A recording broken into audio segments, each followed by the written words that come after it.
আমার বাড়ি এই বাচ্চার মা অসুখ, এরকম অসুখ যে আমি ডাক্তার উনি কই নিমু যে আমি নিজেও জানি না, এরকম অবস্থা। এই বাচ্চাগুলা যে দেশ আইতে এই ব্যবস্থাটা দয়া করে দিবেন, আমরা আর কোনো রাস্তা নাই। মৌলিবাজার গেছলা এই 1 সপ্তাহ 15 দিন আগে, আমি ওইখানেও আমরা গেছি, আমরা এখানে কাগজপত্র দিছি, ওইখানে আমরা কথা বলছি।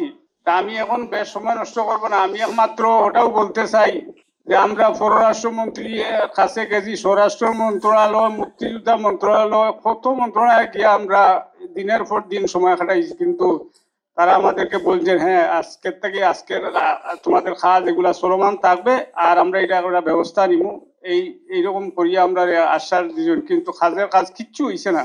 আমার বাড়ি এই বাচ্চার মা অসুখ, এরকম অসুখ যে আমি ডাক্তার উনি কই নিমু যে আমি নিজেও জানি না, এরকম অবস্থা। RICL TMX, যুগের পর যুগ স্থাপনা থাকে মজবুত।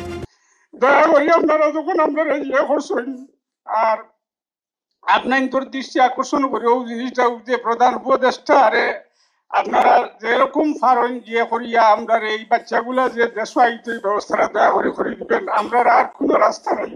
আমরা স্বরাষ্ট্র ফরাষ্ট্র সব দেখে লইছি, কোনো রাস্তা আমরা পাইছি না। এখন শুধু আপনার তোর আশ্বাসের কারণে আপনার তোর এইখানে আবার উদ্দেশ্য আমার মনে তৃপ্তি আইছে যে এখানে এই এনসিপি অবশ্যই এটা কাজ করবে ইনশাআল্লাহ তাআলা।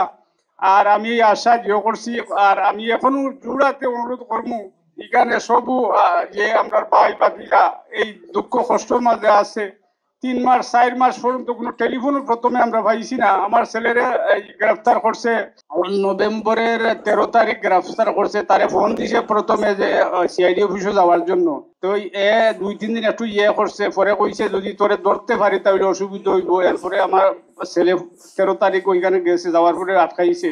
এই 3-4 মাস ফোন টোন পাইছি না, এখনো মাঝে মধ্যে ফোন টোন করে, খালি ফোন করে আব্বা কি করতেছো তুমি, দেখো আপনার অস্তিত্ব আর রইল না।